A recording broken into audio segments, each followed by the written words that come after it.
নমস্কার বন্ধুরা, নীলগোপাল একাডেমির পক্ষ থেকে আপনাদের স্বাগত জানাই। বন্ধুরা, অন্নপূর্ণা যোজনার ফর্ম প্রকাশিত হয়েছে। তো কিভাবে আপনি এই ফর্মটা ডাউনলোড করবেন, কোন ওয়েবসাইটে গিয়ে এই ফর্মটা ডাউনলোড করবেন, আর কিভাবে ফর্মটা ফিল আপ করবেন, তার সম্পূর্ণ পদ্ধতি আজকের ভিডিওতে স্টেপ বাই স্টেপ আলোচনা করব। সো বন্ধুরা, ভিডিওটি শুরু থেকে শেষ পর্যন্ত স্কিপ না করে অবশ্যই দেখবেন। আর আপনি যদি আমার চ্যানেল নতুন এসে থাকেন তাহলে অবশ্যই চ্যানেল সাবস্ক্রাইব করুন ও পাশের দেওয়া বেল আইকনে ক্লিক করতে ভুলবেন না পরবর্তী নতুন ভিডিও নোটিফিকেশন পেতে। চলুন বন্ধুরা, ভিডিওটি শুরু করা যাক। বন্ধুরা, প্রথমে আপনি আপনার ফোনের গুগলে যাবেন। গুগলে যে টাইপ করবেন লক্ষ্মীর ভান্ডার, এটা লিখে সার্চ করবেন, বা অন্নপূর্ণা ভান্ডার, অসুবিধা নেই। তো প্রথমে যে লিঙ্কটা আছে দেখুন এখানে, অন্নপূর্ণা যোজনা গভর্নমেন্ট অফ ওয়েস্ট বেঙ্গল, এই লিঙ্কটাতে আপনারা ক্লিক করবেন। এই লিঙ্কটাতে ক্লিক করলেই অন্নপূর্ণা যোজনার পোর্টাল, অফিসিয়াল পোর্টাল কিন্তু ওপেন হয়ে যাবে। তো এরপরে বন্ধুরা, এখানে তিনটা অপশান আছে আপনারা দেখতে পাবেন। একটা হচ্ছে ডাউনলোড অন্নপূর্ণা যোজনা ফর্ম ইংলিশ, একটা ইংলিশে রয়েছে, একটা বাংলায় রয়েছে, একটা হিন্দিতে রয়েছে। তো আপনার যে ল্যাঙ্গুয়েজটা পছন্দ আপনি সেই ল্যাঙ্গুয়েজ পিডিএফটা ডাউনলোড করতে পারবেন বা ফর্মটা ডাউনলোড করতে পারবেন। তো আমি বাংলাটায় ক্লিক করব। এখানে ক্লিক করার সাথে সাথেই কিন্তু বাংলা পিডিএফ ফর্মটা কিন্তু ডাউনলোড হয়ে যাবে। এই যে বন্ধুরা, ফর্মটা এই মুহূর্তে ডাউনলোড হয়ে গেছে, আমি ওপেনও করে নিয়েছি। তো প্রথমেই দেখুন এখানে রয়েছে অন্নপূর্ণা যোজনার পারিবারিক তথ্য সংগ্রহের ফর্ম। প্রতিটি বিভাগ টিক চেকবক্সের বিকল্প নির্দেশাবলী রয়েছে। প্রতিটি চেকবক্স ও ক্ষেত্রে পরিষ্কারভাবে চিহ্নিত করা হচ্ছে। আবেদনকারী এবং যাচাইকারী কর্মকর্তাদের জন্য প্রয়োজনীয় নির্দেশাবলী প্রদান করা হচ্ছে। প্রতিটি বিভাগ পূরণ করা বাধ্যতামূলক। বন্ধুরা, এই ফর্মটা 12টা পেজ রয়েছে। ভালো করে আগে প্রিন্ট আউট করবেন, করে ভালো করে পড়বেন, তারপরেই কিন্তু ফিল আপ করবেন। অযথা যেখানে সেখানে ফিল আপ করবেন না। আগে পুরো ফর্মটা বুঝবেন, তারপরেই ফিল আপ করবেন। এরপরে আসি, প্রথমে দেখুন এখানে রয়েছে ক বিভাগে পারিবারিক পরিচয়। প্রথমে রয়েছে পরিবারের প্রধান, এইচওএফ। এই প্রধানটা কে হবে? বাড়ির সরময় কর্তা, সেটা পুরুষ না মহিলা? বন্ধুরা, আপনাদের রেশন কার্ড অনুযায়ী যিনি প্রধান রয়েছেন, তো বর্তমানে রেশন কার্ড অনুযায়ী বাড়ির প্রধান হচ্ছে মহিলারাই। তো মহিলারাই, অর্থাৎ যিনি এই ফর্মটা আবেদন করছেন অন্নপূর্ণা ভান্ডারের জন্য, সেই মহিলার নাম বা সেই মায়ের নাম কিন্তু এখানে বসবে। বারবার বলছি, রেশন কার্ড অনুযায়ী যিনি পরিবারের কর্তা রয়েছেন সেই কর্তার নাম কিন্তু এখানে বসবে। সেটা মহিলা হতে পারে, পুরুষ হতে পারে, কিন্তু বর্তমানে মহিলারাই হচ্ছে রেশন কার্ডের প্রধান। তো এখানে পুরো নামটা লিখবেন আধার কার্ড অনুযায়ী। এরপরে এখানে দেখুন জন্ম তারিখ, জন্ম তারিখটা সুন্দর করে এখানে লিখে দেবেন দিন মাস বছর অনুযায়ী। এরপরে কি রয়েছে, পরিবারের প্রধানের লিঙ্গ পুরুষ মহিলা। তো যদি আপনি মায়েদের নাম লেখেন তাহলে অবভিয়াসলি এখানে মহিলা সিলেক্ট করতে হবে। পরিবারের প্রধানের আধার নাম্বার এখানে বসিয়ে দেবেন। ডিজিটাল রেশন কার্ড পরিবারে যদি থাকে তাহলে তার নাম্বার বসাবেন। পরিবারের সদস্য সংখ্যা, বন্ধুরা এখানে পরিবারের সদস্য সংখ্যা যাই থাকবে, যদি আপনার 4 জন থাকে তাহলে এখানে 4 লিখে দিবেন, সংখ্যায় লিখবেন। আর যদি 5 জন থাকে 5 লিখবেন, যেটা হবে সেটা এখানে সংখ্যায় শুধু লিখে দিবেন। এরপরে আসি ঠিকানা। বন্ধুরা, ঠিকানা এখানে শুধু আপনার ভিলেজ, পোস্ট এবং ডিস্ট্রিক্ট আর পিনকোডটা লিখলেই হবে। স্থায়ী ঠিকানাটা লিখবেন। যোগাযোগ নম্বর, বন্ধুরা এখানে যে মোবাইল নাম্বারটা দেবেন সেই মোবাইল নাম্বারটা দেবেন যেটা আপনার আধার কার্ডের সঙ্গে যুক্ত রয়েছে। কারণ এখানে লেখাই আছে দেখুন, আধার নাম্বার সঙ্গে সংযুক্ত মোবাইল নাম্বার এখানে দেবেন। এরপরে নাম, জন্ম তারিখ, লিঙ্গ, পরিবারের প্রধানের সঙ্গে সম্পর্ক। এরপর সবচেয়ে গুরুত্বপূর্ণ বিষয় এইখান থেকে শুরু হচ্ছে, 9 নম্বর অংশ থেকে। প্রথমেই এখানে ভালো করে দেখুন, পরিবারের প্রধানের নামটা এখানে ভালো করে লিখে দেবেন। এরপরে পরিবারের সদস্য সংখ্যা হয়তো 3 জন কিংবা 4 জন। তাহলে প্রথম জন পরিবারের সদস্যর নাম এখানে লিখবেন। ধরুন যদি পরিবারের প্রধান মহিলা হয় তাহলে তার স্বামীর নামটা এখানে লিখতে হবে। সদস্য 1 এখানে স্বামীর নামটা লিখবেন। স্বামীর নামটা লিখে তারপরে জন্ম তারিখ এখানে দেবেন, লিঙ্গ দেবেন, আর পরিবারের প্রধানের সঙ্গে সম্পর্ক তার হাজব্যান্ড, তাহলে হাজব্যান্ড লিখে দেবেন এবং তার আধার নাম্বার লিখবেন।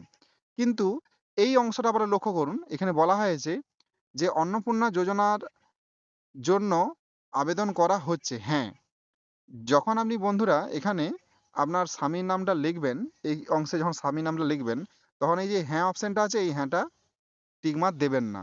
এখানে ভুলেও হ্যাঁ টিক মার্ক দেবেন না, কারণ আপনার স্বামী তো অন্নপূর্ণা যোজনার জন্য আবেদন করছে না, আপনি আবেদন করছেন। তো এখানে হ্যাঁ দেবেন না। হ্যাঁ কখন দেবেন, ধরুন আপনার একটি মেয়ে আছে যার 25 বছর বয়স পেরিয়ে গেছে। তো সে এই অন্নপূর্ণা ভাণ্ডারে টাকা পাওয়ার জন্য যোগ্য।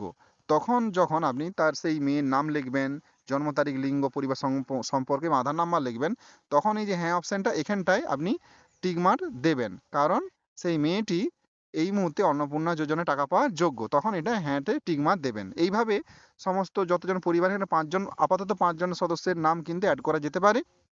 তো সেই মতন আপনি দেবেন। এরপরে আসি পরিবারের প্রধান এবং পরিবারের সকল প্রাপ্তবয়স্কদের ব্যাংকের অ্যাকাউন্ট। প্রথমেই হেড অফ দ্য ফ্যামিলির নাম এখানে বসিয়ে দেবেন। ব্যাংকের নামটা এখানে বসাবেন। যদি স্টেট ব্যাংক হয় স্টেট ব্যাংক লিখে দিবেন, যদি পাঞ্জাব ন্যাশনাল ব্যাংক হয় সেটা লিখবেন, আর অন্য ব্যাংক হলে অন্য ব্যাংকের নাম লিখবেন, অ্যাকাউন্ট নাম্বার লিখবেন, আইএফএসসি কোড লিখবেন। এটা প্রথমেরটা যেটা লিখবেন এটা হচ্ছে হেড অফ দ্য ফ্যামিলির। তারপরে সদস্য ওয়ান, সদস্য টু, সদস্য থ্রি, যতজন সদস্যের আপনি নাম দেবেন প্রত্যেক সদস্যের কিন্তু এইভাবে ফিল আপ করতে হবে। এরপরে আমরা চলে যাব ভোটার কার্ড। 11 নম্বর অপশনটা সবচেয়ে গুরুত্বপূর্ণ। সকল প্রাপ্তবয়স্ক সদস্যদের ভোটার তালিকার ডিটেলস দিতে বলেছে। প্রথমেই হেড অফ দ্য ফ্যামিলির দেবেন এপিক নম্বর। এখানে এপিক নম্বর মানে ভোটার কার্ডের নম্বরটা আপনি এই অংশে বসিয়ে দেবেন, আর তারপর বিধানসভার ক্ষেত্র এবং অংশের নামটা এখানে বসাবেন। এটা আপনি ভোটার কার্ডে পেয়ে যাবেন। এরপরে যতজন সদস্যের নাম দিয়েছেন ততজন সদস্যের ভোটার কার্ডের নাম্বার এবং বিধানসভার ক্ষেত্রে অংশের নামটা এখানে বসিয়ে দেবেন। এরপরে বিভাগে চলে যাব, যে বন্ধুরা আপনারা জেনারেল না এসসি এসটি তার বিবরণ। যদি জেনারেল হন তাহলে অসংরক্ষিত ইউআর সিলেক্ট করবেন, আর যদি তপশিলি জাতি এসসি এসটি ওবিসি হন সেটা সিলেক্ট করবেন। এবং যদি এসসি এসটি হন তার জন্য উপযুক্ত শংসাপত্র মানে এসটি সার্টিফিকেট বা ওবিসি সার্টিফিকেট আপনাকে প্রোভাইড করতে হবে। এরপরে চলে যাব খ বিভাগ। খ বিভাগে সবচেয়ে গুরুত্বপূর্ণ বিষয় রেশন কার্ড। আপনার কি ডিজিটাল রেশন কার্ড আছে? যদি থাকে হ্যাঁ করবেন, যদি না থাকে না করবেন। যদি হ্যাঁ হয় তাহলে কার্ডের ধরন কি? বন্ধুরা এখন বর্তমানে আপনারা প্রত্যেকেই ডিজিটাল রেশন কার্ডের অন্তর্ভুক্ত। হ্যাঁ, এখানে ভাগগুলো আছে double A Y, SP double H, RKS Y two, তো আরকেএস ওয়াই ওয়ান। তো আমি যেমন আরকেএস ওয়াই ওয়ান, তো এখানে এটা সিলেক্ট করবেন, তাহলে কিন্তু এটা হবে। এরপরে চলে যাব পরিবারের রেশন দোকান থেকে মাসিক রেশন তুলছেন কিনা। হ্যাঁ অবভিয়াসলি তুলছি, এই জন্য এটা হ্যাঁ করবেন। বাড়ির ধরন, আপনার বাড়িতে কি 3 বা তার বেশি পাকা ঘর রয়েছে? যদি থাকে হ্যাঁ করবেন, যদি না থাকে না করে দেবেন। এরপর আসি পরিবারের জমির মালিকানা। জমির মালিকানা রেজিস্ট্রেশন নথির মিউটেশন কপি আর ও আর, তো হালানগদের তারিখ সহ সর্বশেষ জমি রেকর্ড কপি, যদি থাকে হ্যাঁ করবেন, না থাকে না করবেন। এরপর আমরা চলে যাব 3 নম্বর অপশানে। 3 নম্বর অপশানে এখানে বলেছে পরিবারের সকল সদস্যের মোট জমির পরিমাণ কত রয়েছে সেটা শতকে এখানে উল্লেখ করতে হবে। এরপর আছে যানবাহন। আপনার বাড়িতে যদি কোনো 4 চাকা গাড়ি থাকে, সেই 4 চাকা গাড়ি থাকে তাহলে সেখানে হ্যাঁ করবেন এবং গাড়ির রেজিস্ট্রেশন নাম্বারটা কিন্তু এখানে লিখবেন। এরপর আসি পারিবারিক ভিত্তিক সদস্যদের স্বাস্থ্য বীমা। যদি আপনার স্বাস্থ্য বীমা করা থাকে তাহলে হ্যাঁ করবেন, যদি না থাকে তাহলে না করবেন। আর যদি আপনার স্বাস্থ্য বীমা থাকে সেটা বেসরকারি না সরকারি সেটা কিন্তু আপনাকে উল্লেখ করতে হবে যে বেসরকারি না সরকারি। তো এখানে সব সদস্যদের রয়েছে, আপনি প্রত্যেক সদস্যের যদি প্রত্যেক সদস্যের স্বাস্থ্য বীমা করা থাকে প্রত্যেক সদস্যের কিন্তু ডিটেলস আপনাকে এখানে দিতে হবে। এরপরে চলে যাব সবচেয়ে গুরুত্বপূর্ণ বিষয় ঘ বিভাগে আয় এবং পেশা। কোনো সদস্য কি আয়কর বা পেশাগত কর প্রদান করেন? যদি আপনার ফ্যামিলিতে সরকারি চাকরিজীবী থাকে, যদি আয়করের আন্ডারে থাকে তাহলে হ্যাঁ করবেন, আর যদি না থাকে তাহলে না করে দেবেন। এরপরে আসি পরিবারের সদস্যদের প্যান কার্ড যদি থাকে, বর্তমানে প্যান কার্ড সবারই রয়েছে, তাহলে হ্যাঁ করবেন এবং প্যান নাম্বারটা উল্লেখ করতে হবে। আপনি যদি আপনার পরিবারে 3 জন সদস্যের নাম উল্লেখ করেন তা 3 জনের কিন্তু প্যান কার্ডের নাম্বারটা এখানে সুন্দর করে লিখে দিবেন। এরপরে আসি 3 নম্বর কর্মসংস্থানের ধরন। পরিবারের হেড অফ দ্য ফ্যামিলি কোনো কি সরকারি ক্ষেত্রে চাকরি করে বা বেসরকারি ক্ষেত্রে চাকরি করে না বেকার, সেটা এখানে লিখবেন।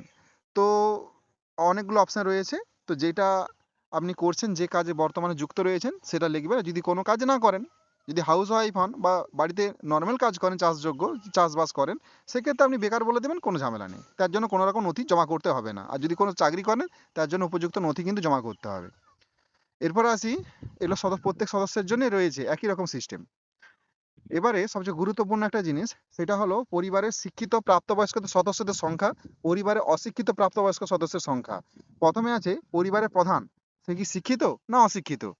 তো যদি শিক্ষিত হয় সেটা লিখতে হবে এবং কতদূর পড়াশোনা করেছে সেটা কিন্তু এখানে উল্লেখ করে দিতে হবে।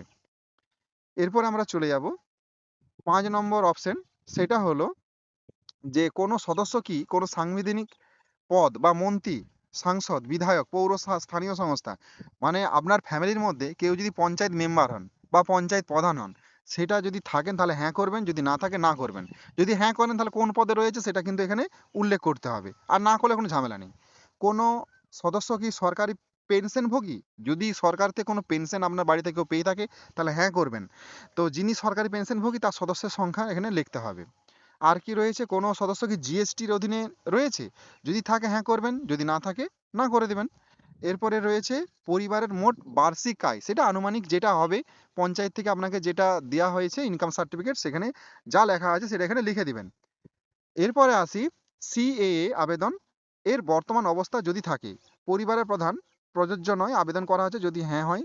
যদি সি এর আবেদনে থাকেন, অবস্থায় থাকেন, তাহলে সেটা লিখবেন, নাহলে লেখার কোনো প্রয়োজনীয়তা নেই।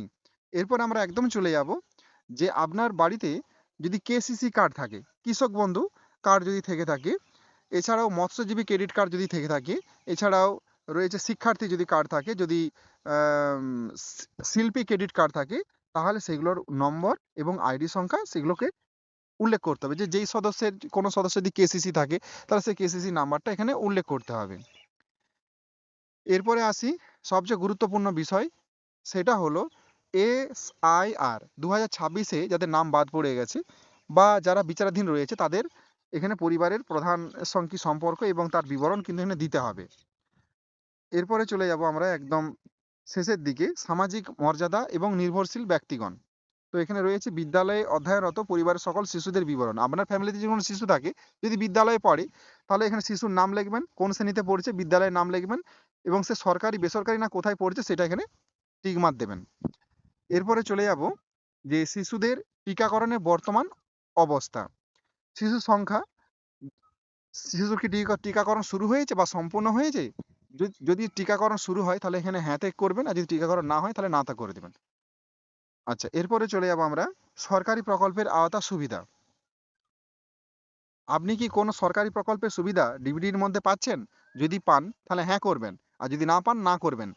আর যদি হ্যাঁ করেন তাহলে কোন প্রকল্পের আওতায় পাচ্ছেন সেটা কিন্তু উল্লেখ করতে হবে।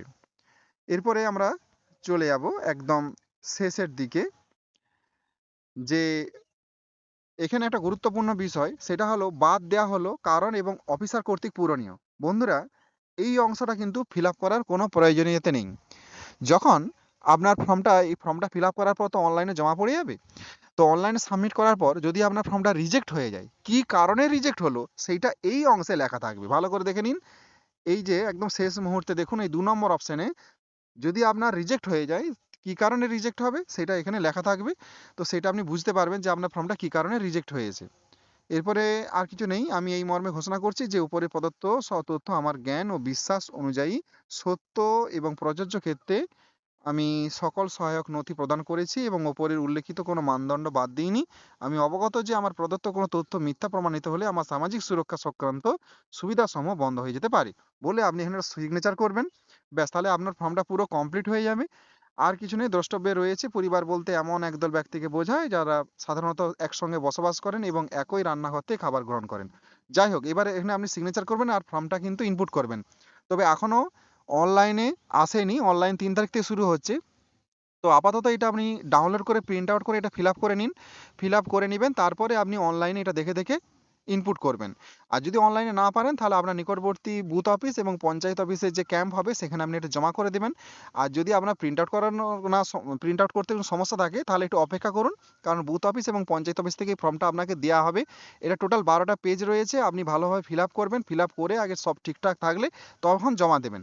আগে পুরোটা ভালো করে পড়বেন, তারপরে কিন্তু ফিল আপ করবেন। আর শেষের অংশে যেটুকু রয়েছে শুধুমাত্র সরকারি ব্যবহারের জন্য, এই অংশটা আপনাকে ফিল আপ করতে হবে না, এটা ওনারা ফিল আপ করে দেবেন। যাই হোক, আশা করি আপনারা বুঝতে পেরেছেন। সো বন্ধুরা, আজ এই পর্যন্ত, দেখা হয় পরবর্তী নতুন কোনো ভিডিওতে নতুন কোনো টপিকে। ততক্ষণ আমরা প্রত্যেক ভালো থাকুন, সুস্থ থাকুন, বেস্ট অফ লাক।